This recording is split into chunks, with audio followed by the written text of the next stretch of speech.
une longue tradition de consommation de la sève un peu partout dans le monde. Alors, on la récolte dans à peu près tous les pays nordiques, d'Asie et d'Europe. Les façons de donner une valeur ajoutée au bouleau blanc, c'était tout naturellement de transformer la sève en sirop comme on fait pour le sirop d'érable. C'est un marché très marginal, là. Puis c'est un produit là, qui nous intéressait parce que du bouleau, nous autres ici, là, on en a là, en quantité, là, je te dirais, là, qui nous permettent de penser qu'il pourrait y avoir une exploitation. Là. Le projet s'est déroulé sur la branche ouest, à l'ouest du village de la Dorée, dans une baie de Sulay, là, située à peu près là, à 20 km du village. Okay. Et puis la transformation du produit s'est faite ici même à Mashteuiatz. Les bouleaux ont été choisis en fonction de certaines conditions, leur état de santé. Donc ça prenait des arbres vigoureux, puis ça prenait aussi un minimum de grosseur d'arbres. Donc au DHP, on a pris des 20 cm et plus. On avait 800 tiges d'entaillées. Okay. La récolte était à chaudière. Donc on est allé avec des chalumeaux 5-16 et puis avec des chaudières 3 gallons. Généralement, la coulée va commencer au début ou vers la mi-avril. Et ça pour une période d'environ 20 jours.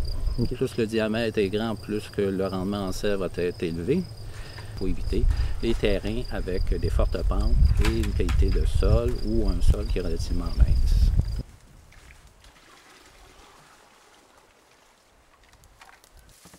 Ça prend environ 125 litres de sel pour faire 1 litre de sirop. C'est exactement le même équipement que pour faire du sirop d'érable.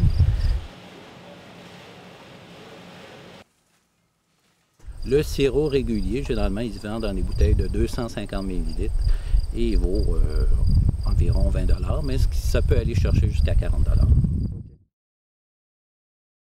Le bouleau contient beaucoup de fructose, alors ce qui fait qu'il va avoir nécessairement un goût de mélasse. On trouve aussi du saccharose qu'on trouve dans le sirop d'érable, dont les deux ensemble vont faire en sorte que c'est un peu comme un mélange de mélasse et de sirop d'érable. C'est sûr que le sirop de bouleau, lui seul, mettons, pour agrémenter différents mets, c'est excellent, mais on peut, dans le cadre du projet, on a aromatisé des bières avec ça. On a également là, essayé plusieurs desserts, on a agrémenté des plats de viande, de poisson, différentes marinades, jusqu'à des soupes. Donc, il y a vraiment différents usages. On peut l'utiliser à toutes les sauces. Moi, il faut dire que le poisson fumé, là, aromatisé au sirop de bouleau, là, ça reste un de mes préférés. Que la consommation de la sève est très répandue dans le monde. J'ai ici une bouteille de sève de bouleau, uniquement embouteillée ici dans une petite bouteille. Ça provient du Japon. Ici, j'ai du vin. Alors, c'est du vin qui est fait à partir de sève de bouleau. On peut retrouver aussi des spiritueux. Donc, il y a plusieurs produits qui peuvent être faits à partir de la sève de bouleau qui sont extrêmement intéressants.